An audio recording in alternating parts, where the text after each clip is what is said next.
I'm Meg, and I'm 28. But it feels like just a month ago I was 22, stepping onto the shiny floor of a Seattle office for the first time, smelling of freshly brewed coffee and endless possibilities. I lived there, in a city where the rain pounded the rooftops not as sadness, but as the soundtrack to something grand. And I worked for a company that created worlds, not just games, but entire universes where people escaped boring reality. It was a great job, not just a paycheck that makes your bank card feel pleasantly heavy, but projects that made your brain boil, and colleagues with whom we'd argue until we were hoarse about plot twists, and then go to a bar and laugh until we cried. I had my own apartment with a picture window, my own life, built brick by brick, my own future, painted in bright colors. Everything was going well for me, so well that I'd begun to forget the rough feel of my parents' old sofa and the smell of stewed meat on Wednesdays. And then everything changed, not with a quiet crack, but with a deafening roar, as if it weren't my father's company that had collapsed, but the entire planet. My father's company, where he'd spent 20 years, becoming almost a part of it during that time, like an old, faithful chimney in the basement, suddenly went bankrupt. Overnight. Without warning, without severance pay, without anything. They just came, turned off the lights, and left him out in the cold, empty-handed and eyes wide with bewilderment. My parents panicked, quietly, stickily, all-consuming. They had a mortgage like a noose around their necks, bills piling up like the tide, and no savings because life was always tight anyway. My mother called me in tears, her voice shaking and breaking, like a bad connection, even though the connection was excellent. "Meg," she sobbed, "you have to come back. You have to help. We can't cope. We're falling apart. The family is falling apart." And what was I supposed to do? Say no? Say no to my own parents who once held my hand while crossing the street? And so, like a traitor to my own life, I packed up everything I'd acquired in those 6 years of freedom. Books, a diploma, my favorite chair, confidence in the future, and loaded it into a truck to move back to this cursed and yet so familiar town. Back to the house I'd left for college, with a light heart and a promise to never look back. The house greeted me with the same smell, old carpets, stewed meat, and quiet despair. My younger sister Madison was already living there, ensconced like a cat on a designated couch. She's 26, just 2 years younger than me, but sometimes it feels like a lifetime separates us. Madison wasn't working. "Looking," she'd say, idly scrolling through her social media feed. "The market's tough." This search had been going on for months, slowly creeping into eternity. The plan we'd hatched that first evening at the kitchen table was as simple and clear as Mom's tears. I'd work remotely, keeping my Seattle salary, my lingering link to normalcy, and contribute to the family until Dad found a new job. Temporary help, just a lifeline to help them catch their breath and swim. That was a year ago. A year. My dad still goes to job interviews, coming back a little more hunched over, and he still hasn't found a steady job. Madison is still unemployed, and I'm still here. I'm still here, and I pay for everything. I give my parents $3,000 a month, $3,000 that lands in their account with a dull thud, like a sack of coal. That's half my salary, exactly half. The other half dissolves into student loans, the debt for my lost future, and the few personal expenses I have left. A new laptop charger, a decent cup of coffee, like a sip of the past. And you know what's the worst part? My parents and Madison act like this is normal, like it's supposed to be this way, like I, Meg, have to support them all, like some family ATM that never fails. No one says thank you. No one acknowledges that it is I, with my own hands, my own fatigue, my own nights spent staring at the computer, who keep this family afloat, who keep this old house from collapsing under the weight of debt. They simply take my money and spend it. And in their eyes, I see not gratitude, but anticipation, an eternal, insatiable anticipation of the next transfer. One evening last week, as I was trying to lose myself in work, trying to forget where I was, there was a knock on the door. "Meg," Mom's voice came from behind the thin plywood. "Can you come down for a minute?" I saved the file, this digital island, and went down to the kitchen, the heart of the family swamp. Mom was standing at the stove, and Madison was sitting at the table, buried in her phone, her fingers scrolling through her feed with a kind of sick, animalistic greed. "What's wrong?" I asked, my voice hoarse from the silence.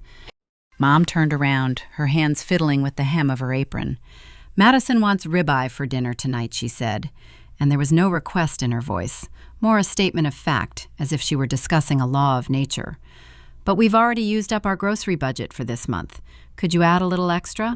I stared at her, just stared, feeling something cold and heavy spreading inside me. "What?" I breathed out. "I already gave you $3,000 this month." "I know, honey, but prices have gone up," Mom sighed, her eyes pleading with me not to make a scene. And then Madison looked up from the screen. Finally.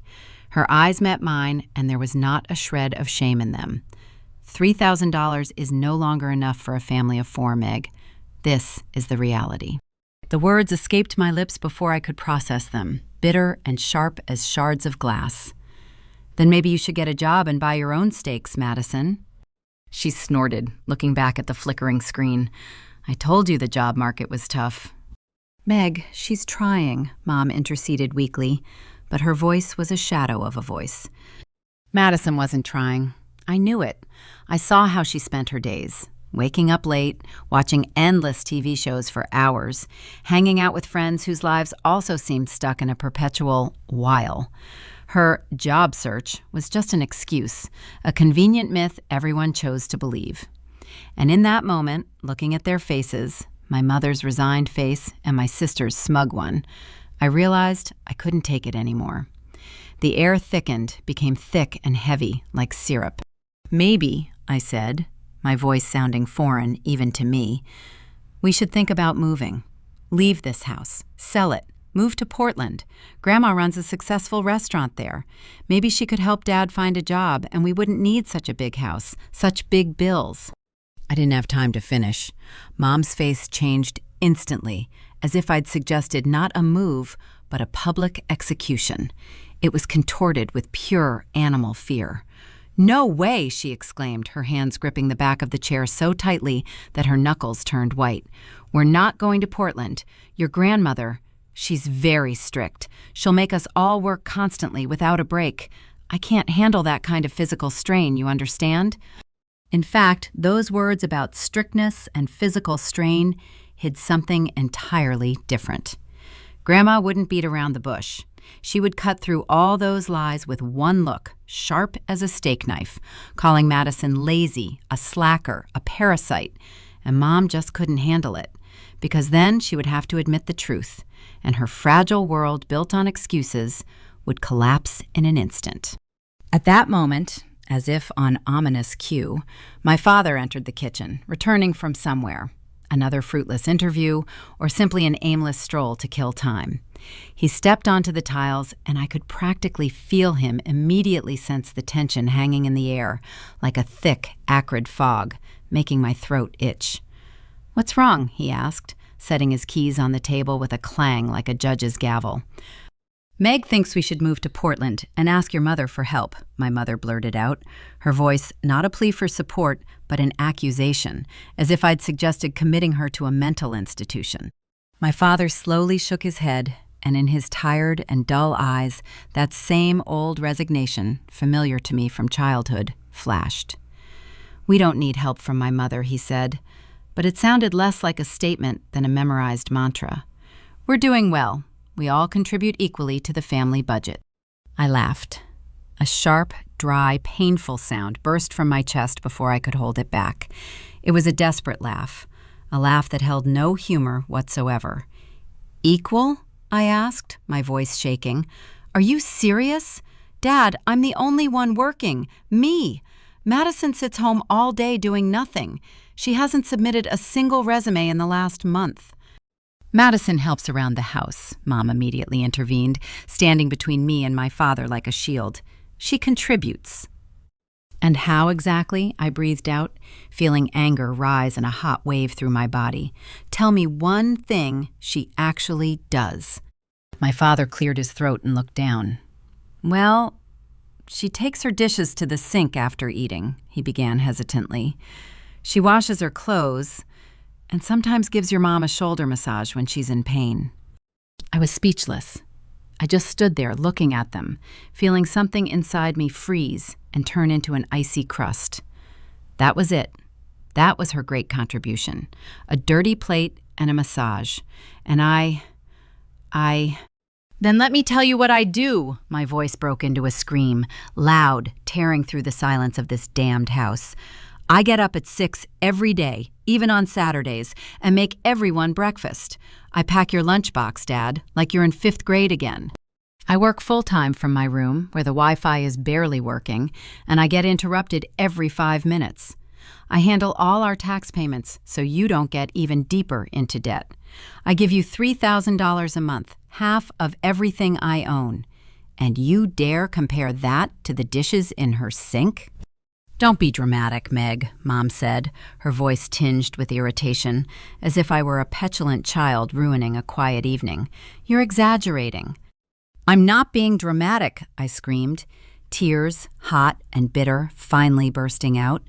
I'm a realist, and the reality is Madison needs to get a job. Any job. Part-time, full-time, handing out flyers on the street, I don't care. But she needs to start contributing, or we'll all just burn out. We'll talk about this later, my father snapped, his tone carrying that final iron cord he always used to bury an unpleasant conversation, to put the problem on the back burner where it would quietly fester. Now is not the time. And that was it. The conversation was over. I turned and wandered back to my room, into that cage bathed in the bluish light of the computer screen, and all my rage, finding no outlet, turned into a heavy, leaden lump in my stomach. There was nothing new about this. Nothing.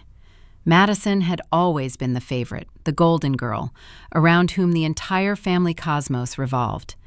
From the time I was a child, from as far back as I can remember, there were different rules for her.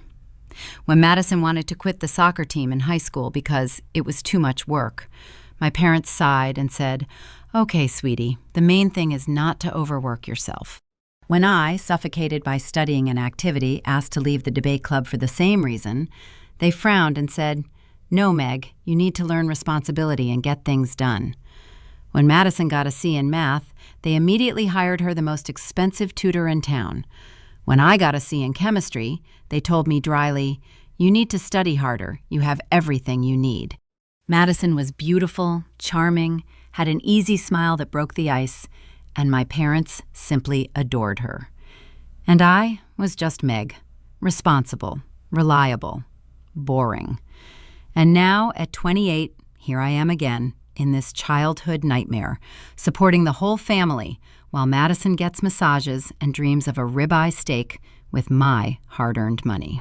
A few days later, returning home from an exhausting grocery run to buy that increased amount of groceries, I noticed a strange silence. "Where's Madison?" I asked my mother, who was busy at the stove.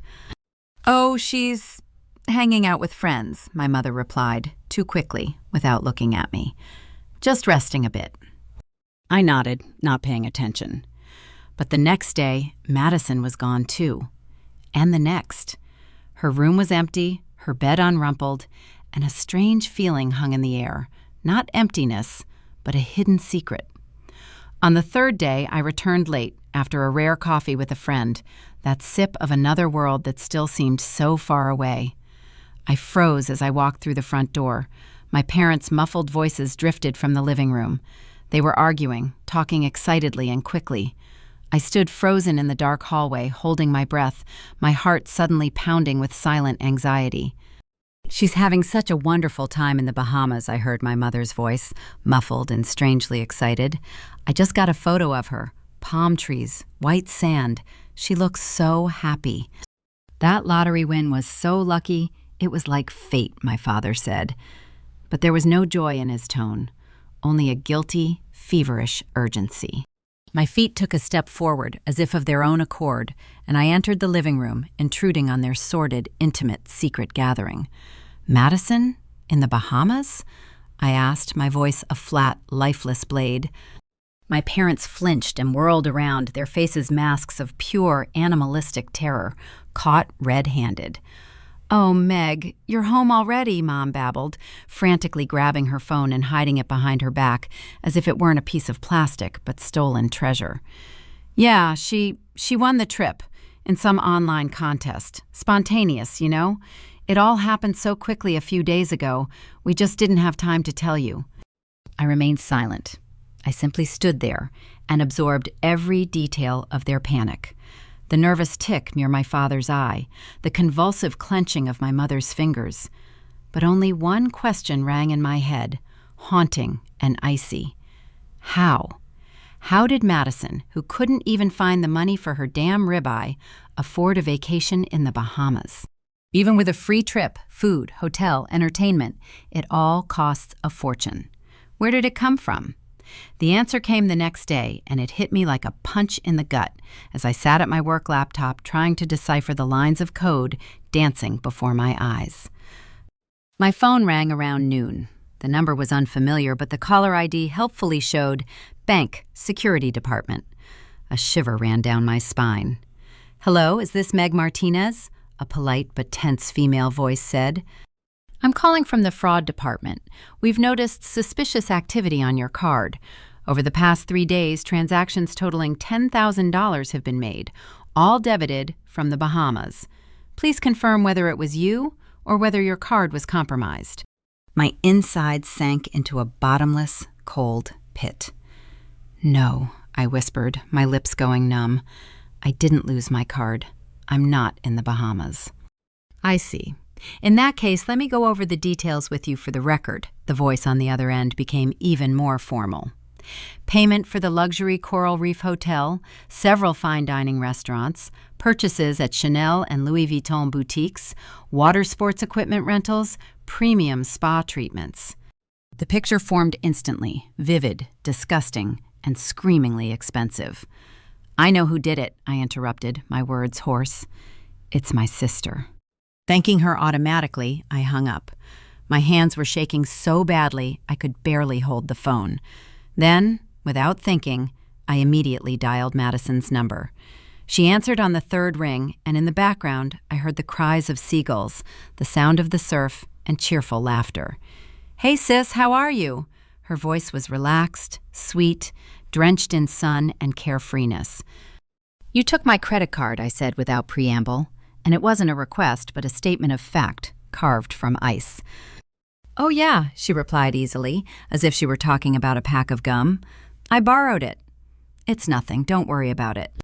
"It's nothing?" My voice exploded, breaking into a shriek. "You spent $10,000. $10,000! "Come on, Meg," she snorted, and there was so much contemptuous irritation in that sound. "We're family. It's not a crime or anything. You work from home all day like a recluse anyway. You never go anywhere, and you don't spend anything on yourself. I thought you wouldn't even notice until your statement came."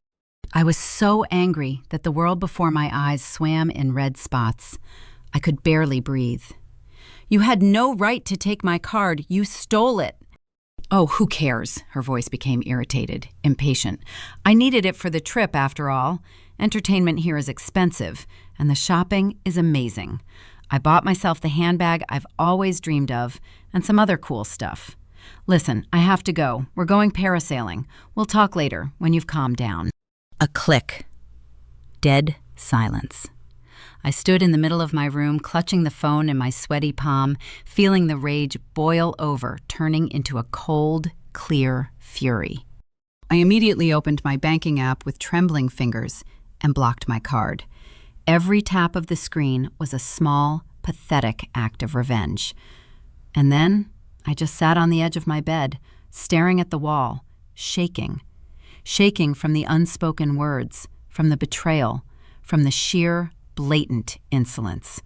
2 hours later, my parents burst into my room. They didn't knock.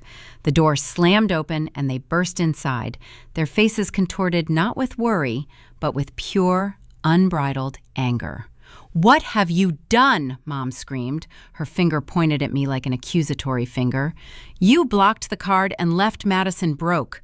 She's left penniless in a foreign country." "She stole from me," I said quietly, but clearly, rising to my feet.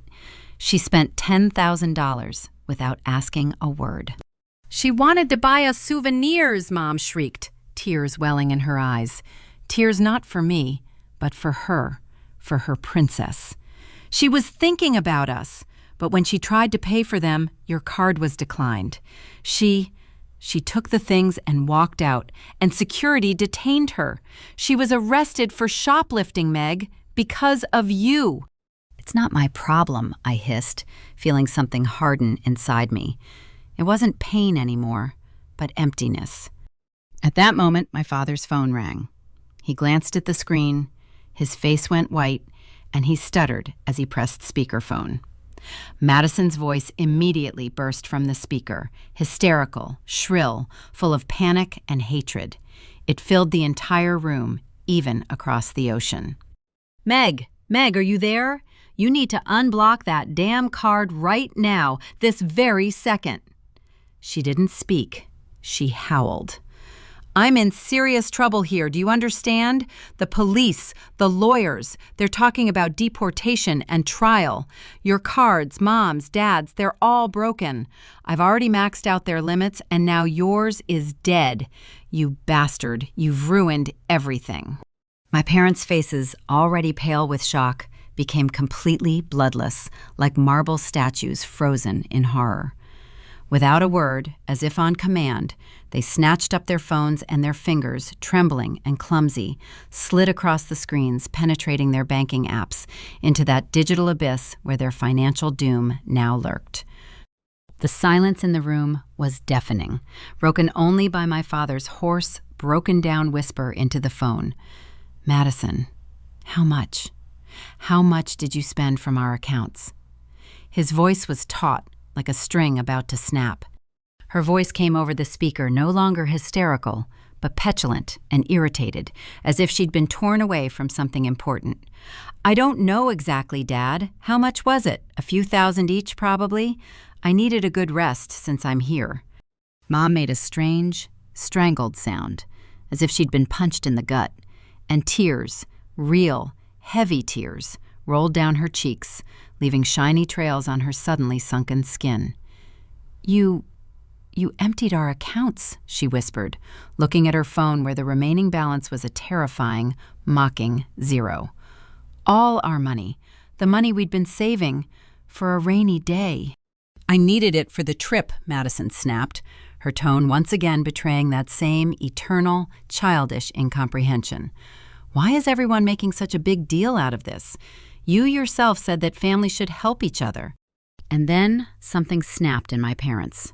The flimsy bridge of forgiveness they'd crossed for years to overcome her irresponsibility collapsed under the weight of $10,000 from my card and all their savings, transformed into cocktails and designer handbags. They were furious. The genuine, blind, desperate rage of people who hadn't just been robbed, but stripped bare, their lives emptied. They began shouting into the phone, interrupting each other, their voices, usually so submissive, thundering with accusations, curses, and demands for their immediate return. And she shouted back, shrill, insulting, portraying herself as the victim of their greed. The room erupted into chaos, a hellish cacophony of mutual recriminations. And suddenly, Mom, taking a step back, let out a strange, wheezing sound and collapsed into the nearest chair, hunched over and clutching her chest, right under her heart. Her face turned gray. My heart," she moaned, and in her eyes there was not physical pain, but a different kind of horror, maternal, deep, animalistic. If something happens to Madison there, if because of that money, I'll never forgive myself, never. And you, Meg. She looked up at me, tears streaming down her face, a silent plea. Please, help your sister. We will change. I swear, we will change. Just help her this time. Get her out of there, and then everything will be different." My father, still holding the phone, the screeching sound coming from it, nodded, the weight of the world in his slumped shoulders. We know we took advantage of you. We know Madison was irresponsible, selfish, but she's in trouble. She's alone, in a foreign land. She could go to jail. She needs help. Our help. Your help." I looked at them, at the mother, trembling with fear for her wayward daughter, at the father, broken and humiliated. They seemed sincere. At that moment, yes, genuinely frightened, genuinely remorseful. And something in me, some last, stupid, familial string, twitched. "Okay," I said, and my voice sounded weak, lifeless. "I'll transfer $3,000 to Mom's account. You two can fly to the Bahamas, pay the fine, hire a lawyer, get Madison out of this mess she's gotten herself into." "Thank you," Mom breathed out, and such a wild relief crossed her face that it was almost embarrassing to look at. "Thank you, dearest. Thank you so much." I immediately, without leaving, made a transfer from my personal, secret stash, the last reserve I'd set aside for my escape. Then I opened my laptop and booked the cheapest tickets for the next flight, leaving the next morning, before dawn. My parents spent the evening frantically packing, calling the embassy and searching for lawyers. They were so absorbed in their mission to rescue their beloved daughter that they completely ignored the hushed conversations behind the closed door of my room. They didn't hear me speaking on the phone in a calm, even voice, completely different from the one I'd been shouting an hour earlier. The next morning, they left for the airport in the pre-dawn darkness. I stepped out onto the threshold, waved, and watched the taillights of their old car disappear into the gray fog. As soon as they disappeared around the corner, the sensation was strange. Not emptiness, but a growing, incredible hum of silence, in which the only sound was the beating of my own heart. I picked up the phone and dialed the only number that mattered now. "It's all done," I said when the phone answered. "They've flown away." "Okay," Grandma Rose's firm, no-nonsense voice replied. "Are you ready to move forward?" "I'm ready." 3 weeks ago, after the steak scandal, I plucked up the courage and called Grandma in Portland. I poured it all out on her. The $3,000 a month, Madison's idleness, my parents' indulgence, my weariness that had long since turned to despair. Grandma listened silently, without interrupting. Then she said something that took my breath away. "I've long since grown tired of their insolence, Meg. That house they live in is mine. It belongs to me. I let them live there after the bankruptcy out of mercy, but I never transferred ownership to them. I think it's time to sell it and teach them all a harsh but necessary lesson. But I need your help to make sure everything goes smoothly." So we came up with a plan. Quiet, ruthless, and fair. I contacted a realtor my grandmother recommended, a stern, efficient woman who understood everything immediately. She found buyers incredibly quickly, a young couple who fell in love with the house at first sight and made a clear, good offer. For weeks, we secretly prepared the documents, waiting for the right moment. And that moment arrived while my parents were shamefully rushing to bail out their daughter, who had squandered their last pennies. That same day, I met with the realtor and the buyers. We signed all the final papers. My signature, as my grandmother's trusted agent, glided across the paper easily and decisively. The house was sold. The new owners, having learned the situation briefly, turned out to be amazingly sensitive people. They allowed me to stay for 2 more weeks to sort everything out. I immediately hired a moving company. The workers carefully packed all of my parents' and Madison's belongings, their furniture, their clothes, their carefree past, and shipped it all to Portland, to my grandmother's house, where they were met not by a warm welcome, but by a cold guest room and the harsh conditions of a new start. And then I got down to business. I packed my things. Not much, really. A few bags of clothes, my trusty laptop, a box of books, and a few trinkets reminding me of that other Meg from Seattle. Everything fit into the trunk of the car I'd already arranged to sell the following week. I I stood in the middle of the empty living room, my footsteps echoing in the emptiness that was finally mine alone. 3 days later, exactly the time I'd mentally allotted for their entire Bahamian saga, I heard the creak of a key in the lock. They were back. The front door swung open and my family, or rather, its emaciated shadow, stumbled into the house that was no longer theirs. They looked like they'd been through a meat grinder. My parents were gray, with sunken cheeks and such dark circles under their eyes that it looked like they hadn't slept in days. And Madison? Madison looked tanned, with a bronze, healthy hue that contrasted so violently with their pallor, and an expression of deep, tired irritation on her face, as if she'd just been torn away from the most captivating performance. It was an absolute nightmare, my father croaked, tossing his battered suitcase into the corner of the hallway with such a dull thud as if he were burying the last vestiges of his dignity in it. Madison walked past me without a word, without even a glance. She headed straight for the kitchen, and I heard the refrigerator door creak open. "Thanks for the money, Meg," she called from there, and there wasn't a drop of gratitude in her voice, just the usual lazy condescension. At least after all that legal hassle and the fine we paid, I was able to finish my vacation. The climate there is divine. I noticed she wasn't carrying any bags, no boxes, not a single souvenir. For anyone. "No gifts, I see," I said, standing in the doorway. "You're welcome," I snapped dryly, a thunderous silence hanging over my words. My parents collapsed onto the living room sofa as if struck down. Mom kicked off her shoes with a painful groan. "Oh, God, we need to rest. These have been the hardest, most humiliating 3 days of my life. The police, the consulate, those stairs." "Actually," I interrupted her, my voice ringing out too loud in the tired silence, "we need to talk, and this can't wait." They looked up at me, puzzled, irritated by my tone, which didn't bode well. Madison came out of the kitchen holding a container of yogurt and leaned against the doorframe. "I sold the house while you were gone," I said. A complete, absolute silence fell. So thick, it was breathless. It seemed even the dust particles in the beam of light froze mid-flight. Madison dropped the yogurt. The plastic container hit the carpet with a thud, the white mass spilling onto the floor. But no one even flinched. "What?" Mom finally whispered, her lips barely moving. "The house is sold. The deal closed yesterday.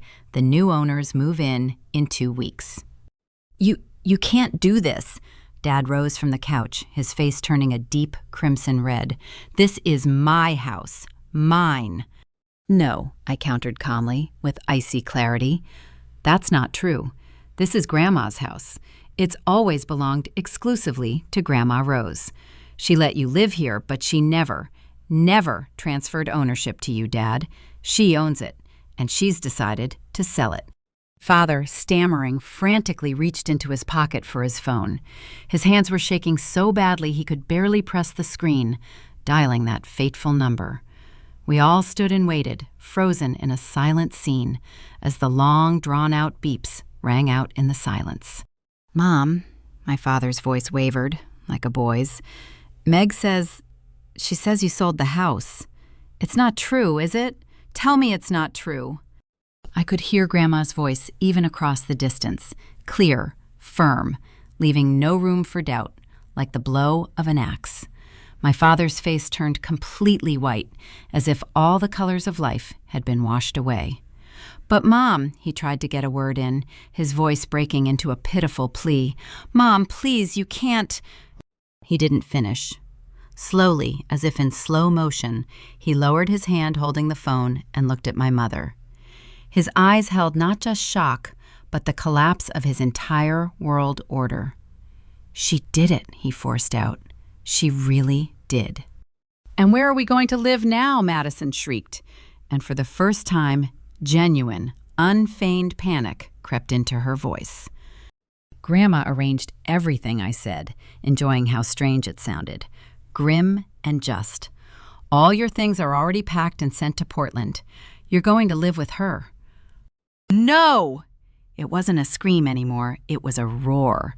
No, I'm not going to live with Grandma Rose. Never! She'll force me into that stinking restaurant of hers, make me scrub floors and peel potatoes from morning till night. Exactly, I confirmed coldly. She'll make you work, like everyone else.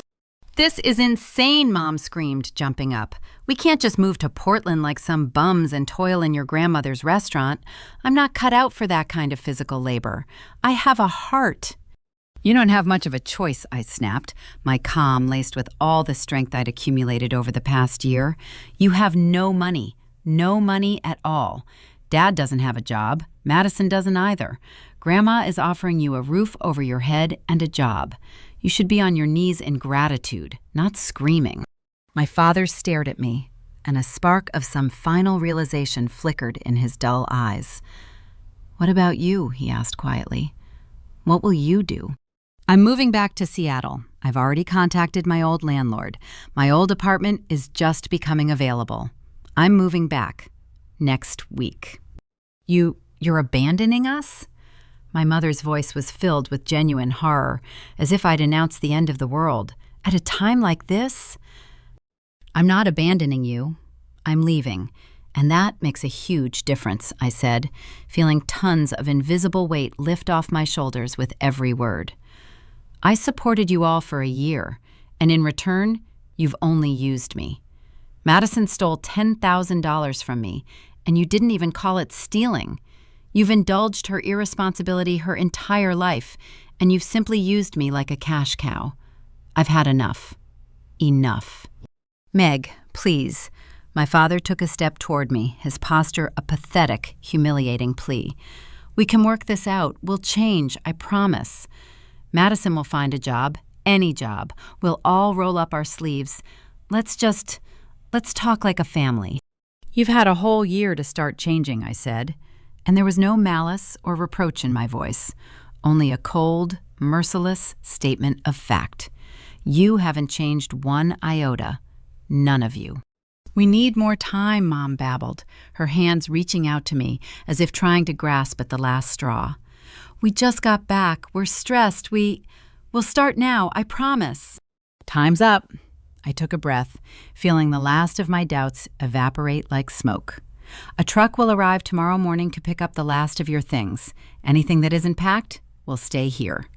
You have a choice. Either you go to Portland to Grandma on her terms, or you stay here and in 2 weeks you'll be officially evicted by the new owners. Decide. Without waiting for an answer, I turned and climbed the stairs to my room. My suitcases, neat and tightly packed, were already standing by the door, like soldiers about to be shipped out. I'd been ready to leave since yesterday, the very moment I signed the papers. A growing hum came from the living room below, first muffled whispers, then Madison's tears, pitiful and loud, and then my parents' screams at each other, full of mutual accusations and impotent rage. But these sounds no longer penetrated me. They were like the sound of rain behind thick glass. Something was happening, but it couldn't wet me anymore. I didn't care. The next morning, I called a taxi to the airport. Coming downstairs with my bag in one hand and my laptop in the other, I found them at the kitchen table. The three of them were sitting there, dejected and exhausted, with empty cups in front of them. They looked not just tired, but completely defeated, like an army that has laid down its arms. So what do we do now, Meg? Mom asked quietly, her voice lacking the previous manipulation, only confusion and fear of the future. Go to Grandma's, I answered simply. Work in a restaurant. Go to school, finally. Support ourselves. It's not as hard as it seems. Millions of people live like this. Madison appeared in the doorway. Her face was tear-stained and angry, her eyes blazing with hatred. This is all your fault, she breathed, clenching her fists. You destroyed our family. You ruined everything. I stopped and looked at her directly. No, Madison, you ruined everything when you took my credit card without asking and spent $10,000 on your own pleasure. You've been ruining everything your whole life, refusing to grow up and leaving behind a trail of chaos that everyone else had to clean up. Now it's your turn. A taxi horn blared insistently outside. The sound was like an all-clear signal, clear and decisive. I adjusted the strap of my bag on my shoulder and headed for the front door. "Goodbye," I said without turning around. "Good luck in Portland." I didn't look back as I got into the car. I didn't look out the window at the familiar facade. As the taxi pulled away, I expected a wave of guilt, suffocation, panic. But none of that happened. Instead, a huge, unfamiliar wing spread across my chest, a lightness. I felt free, truly, down to my bones, free. The flight to Seattle was surprisingly calm. I looked out the window at the endless expanse of clouds, and they seemed not like an obstacle, but a path to a new life. I felt lighter than I had in the entire past year, lighter than, it seemed, in my entire adult existence. My old landlord, Mr. Chen, met me at the entrance, a kind, gray-haired man with intelligent eyes who always dealt honestly and without unnecessary words. "Welcome back, Meg," he said, handing me the keychain with keys that were warm in his palm. "It's good to see you again. The apartment was waiting for you." "I'm glad to be back, Mr. Chen," I replied, and the smile that appeared on my lips was the most natural one I'd felt in a long time. Very glad. I unpacked in my old yet so familiar apartment overlooking the rain and city lights. I set up my laptop on the familiar desk. Then I wrote my boss a short, confident email. "Back in Seattle. We'll be in the office on Monday. Ready to work." A few days later, when life was beginning to settle into a clear, understandable rhythm, my grandmother called. Her voice was firm and satisfied. "They arrived last night. Your parents and Madison. They looked like they'd been run over by a truck, not driven there. Miserable as wet kittens." "I'm sure," I replied, looking at my coffee, which I could drink in silence whenever and however much I wanted. "I made them work this morning from dawn," Grandma continued, and I heard a note of steel in her voice. "Madison whined and complained every 5 minutes, but she did as I told her. Her ears were sluggish, sure, but she worked. Your parents are in the kitchen and the living room. They're getting the hang of things. How long do you think it will take them to get the hang of it?" "Months," I said without hesitation, "or maybe years, but that's not my concern anymore." "Mine, for now," Grandma chuckled. "And yes, I've arranged something. Madison will be paying you back your $10,000 from her salary. $50 a week to start. It's not much, but it's symbolic. And your parents will pay rent, $1,000 a month, for rooms in my house. I'll transfer this money directly to you. Consider it compensation. It may be small, but it's fair, for the year you carried them on your own." My life in Seattle gently and inexorably returned to its comfortable, predictable routine. I went to the office, where I was greeted with smiles and interesting tasks. I returned in the evening to my apartment, where the only scent was my coffee and fresh air. I bought groceries for myself alone, choosing what I liked. I paid my bills, looking at numbers that belonged only to me and my plans. No one knocked on the door asking for money. No one demanded sacrifices from me. No one stole my future. This wasn't just a return. It was a rediscovery of myself, exactly what I needed. A few weeks passed, then a month, then 2. Time, which had once dragged on like thick molasses, now flew by, light and swift. Grandma Rose called me occasionally, infrequently, but as always, punctually. Her calls were like laconic reports from the battlefield, where she was both general and trainer. "Madison actually shows up to work every day," she reported once, and a semblance of satisfaction, mingled with fatigue, could be heard in her voice. Not singing, of course, but she drags her feet. "Your parents are learning the basics of business, accounting, purchasing, dealing with suppliers. They're changing, slowly, creaking like rusty nuts, but surely. Madison is starting, imagine, to understand what real work means," she said another time. "She's not thrilled. She whines in the evenings like her back is falling apart, but she does it. She gets it done." I listened, nodded, and was glad to hear it, but a cold stone still lay in my chest. The joy was distant, as if I were feeling for good but barely known people in some social drama. Forgive? No. Maybe someday, but not now. For now, I was breathing deeply and didn't want to let even a trace of the old poison into my new world. A few months passed. I had completely settled into my Seattle life, and it was blooming like a city park after rain. Work was going brilliantly. I'd received a raise and was given leadership of a new project. My boss, who valued focus, once said, "I'm impressed, Meg. It's like you've shed 20 tons of dead weight. Such productivity." I didn't explain about the dead weight of my family. I just smiled. I started going to bars with my colleagues after work, laughing at stupid jokes. I joined a gym near my home and was surprised to discover how good it felt to feel tired in my muscles, not just in my soul. I went to Vancouver for the weekend, just because I wanted to, because I could buy a ticket without asking anyone's permission or accounting for my expenses.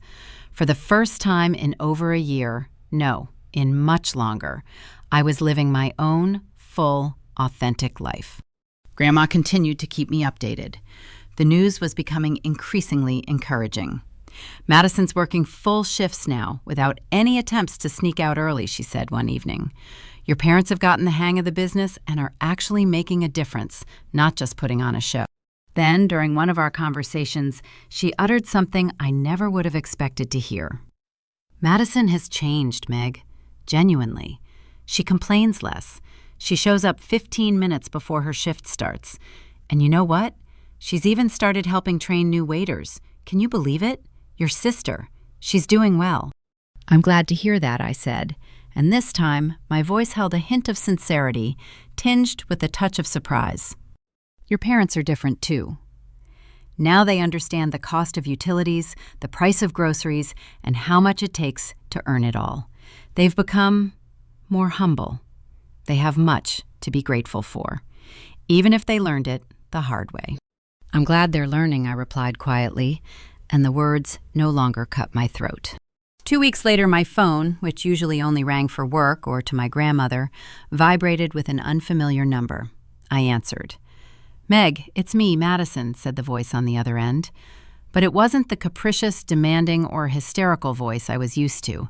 It was quieter, calmer, without the usual undertones of perpetual resentment towards the whole world. "I know you probably don't want to talk to me," she continued, and her tone was hesitant, not manipulative. "But I was hoping we could meet. I need to apologize. In person. I owe you that." I froze. Part of me, the one that remembered every humiliating look, every dollar spent without asking, every screech, wanted to say abruptly, "No," and hang up. But the other part, the one that had heard Grandma's reports and was slowly beginning to believe in miracles, was struck with curiosity. Had she really changed? Or was this a new, more sophisticated game? "Okay," I said, surprising myself. "I can come to Portland next Saturday." "Really?" Her voice rang with genuine, silent surprise, then relief. "Thanks. There's a cafe not far from Grandma's restaurant. I'll send you the address." The following Saturday, I got in my car and drove to Portland. It was strange to cross the state line again, to see familiar landscapes that now seemed both familiar and foreign at the same time. The cafe turned out to be small and cozy, smelling of freshly baked goods and good coffee. Madison was already there. She was sitting at a table by the window and stood up immediately upon seeing me. I barely recognized her. Her hair, which had previously always been styled with impeccable casualness, was now pulled back into a simple, even formal ponytail. She was wearing plain, non-marking jeans and a gray sweater without any logos, not a hint of designer chic. She looked tired, but not that haggard, hysterical tiredness, but a healthy, work-like tiredness. There was something new in her posture, not the slouched posture of perpetually staring at her phone, but a straight back, as if accustomed to bearing the weight. We ordered coffee. The silence that fell between us was thick and awkward, but not hostile. She stared into her cup, collecting her thoughts. "I'm sorry," she finally exhaled, not looking up, and then finally looked at me directly. "For everything. For stealing your credit card, for spending your money like it was raining, for being a selfish, spoiled bitch. My whole life." I said nothing. I just sat and listened, absorbing every word, searching for falsehood in her eyes. But her eyes, usually so sparkling with insolence or tears, were now serious and dull with fatigue. Working at Grandma's restaurant, she shook her head, a shadow of that same genuine pain flickering across her face. It was hard, really. I've never worked like this in my life. By the end of the day, my legs ache like a steamroller has gone over them. I fall asleep the moment I hit the pillow. But it taught me something. Because of how much you actually did for us. You got up every day and worked hard. You gave us half of everything you earned. And we didn't even blink. We didn't say thank you. We didn't appreciate it. We just took it. I just took it for granted. I took everything in my life for granted.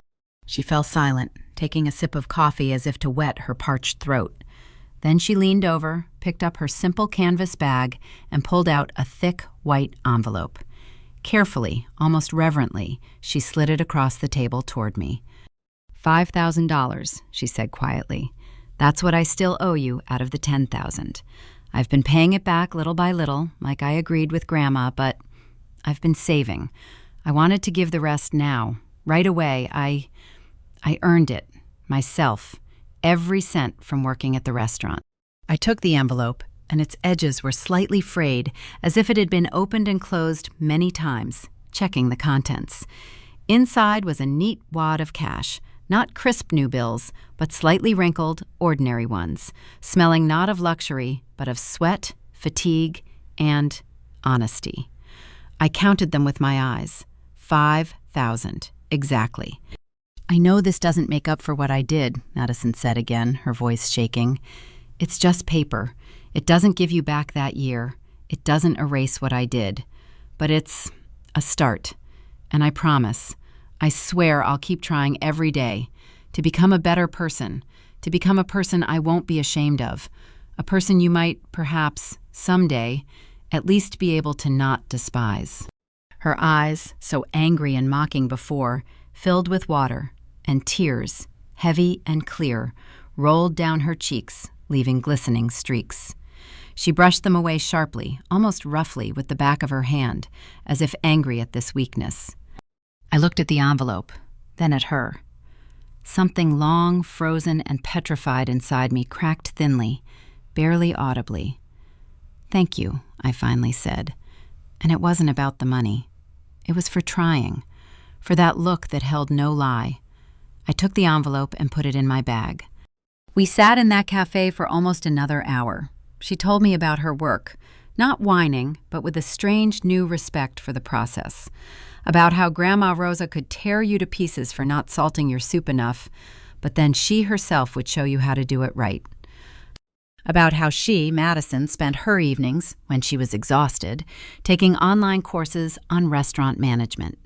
Can you imagine, she said, a timid, uncertain smile twitching at the corner of her lips. I think I've finally found a goal, a career path, a real one. When we finished our coffee and it became clear that we had run out of words this time, we stood up. And before parting, they hugged, lightly, awkwardly. It wasn't the passionate, joyful embrace sisters had shared in childhood. It was something new, fragile, like first ice. But it was there. Then I went to my grandmother's. My parents were waiting for me in her cozy house, scented with herbs and old wood. When I entered the living room, they were sitting on the sofa, but when I appeared, they both stood up at once, like misbehaving schoolchildren. "Hi, Mom. Hi, Dad," I said.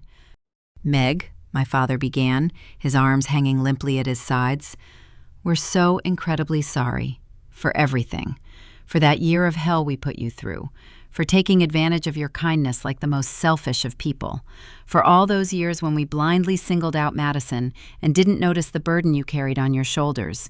We didn't see you, really." Mom nodded silently, tears streaming down her face, silently, like rain on glass.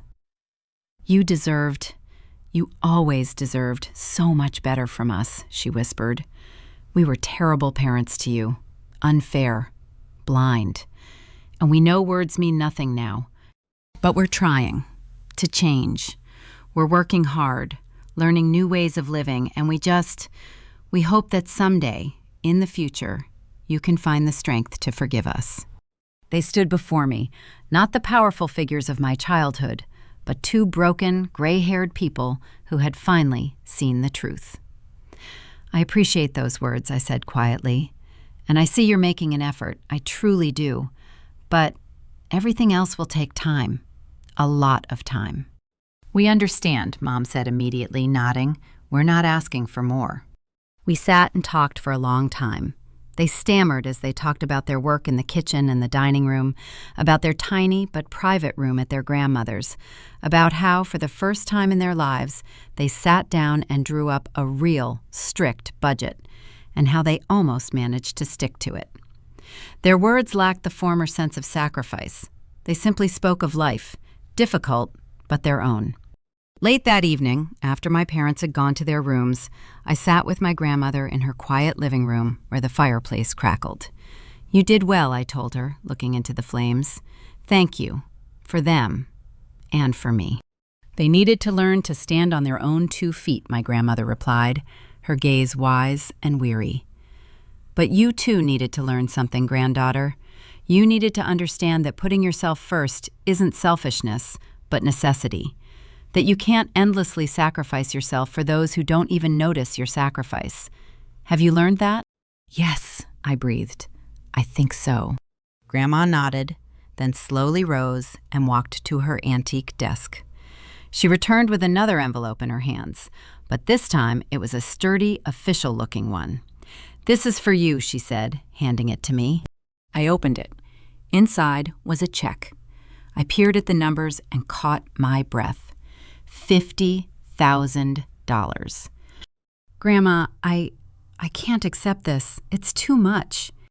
"You can, and you will," her tone brooked no argument. "Use it as a down payment. Buy yourself an apartment in Seattle. Get a mortgage. Build your own nest. You worked hard. You were responsible when everyone else was irresponsibly taking advantage of you. This isn't a gift. It's an investment in your future. In my most sensible granddaughter." I couldn't speak. The lump in my throat made it hard to breathe. I stood up and hugged her, this small, rock-solid woman who had proven to be the only true beacon in our family's storm. "Thank you, Grandma," I whispered into her gray hair, "for everything." That same night, I drove back to Seattle. The receipt was in my bag, and it felt more than just a piece of paper. It was a ticket, a pass, a key to a house that would be mine alone. A month later, after an intense search and a lot of paperwork, I became the owner of a small but bright one-room apartment with a view of the bay and the mountains. It was discreet, cozy, and completely, entirely mine. My castle, my fortress, my quiet haven. My family and I still talk occasionally. Madison calls every couple of weeks to share, not complaints, but news. "Today, Grandma trusted me to write a supply requisition," or "I passed another module in my course." My parents text me on birthdays and Christmas, short, unpretentious, but warm. We are rebuilding our relationship, slowly, carefully, step by step, like treading thin, newly formed ice. I don't know if we'll ever be the old family again. Maybe not. And you know what? Maybe it's for the best. Because that old family was built on lies, inequality, and silent exploitation. But these new, timid connections are built on something else. On honesty, even if it's bitter. On respect earned through hard work. On understanding each other's value. Now I'm happy. Truly, deeply, quietly happy. I have my place under the sun, literally. I have a career that inspires me. I have the freedom to wake up when I want, spend it however I want, be silent or shout, and know that there's no one behind the door who will hold me accountable. And, paradoxically, I now have a family. Not the one that sucks you dry, but the one who, having stumbled and fallen, slowly, painfully, learns to stand on her own 2 feet. It took them losing almost everything, and me going through a hell of despair and anger for that to happen. It took selling the old house and moving them halfway across the country, but it was worth it. Oh yes, it was worth it. Every tear, every sleepless night, every moment of rage, because on the other side of it all, I found not only them, I finally found myself.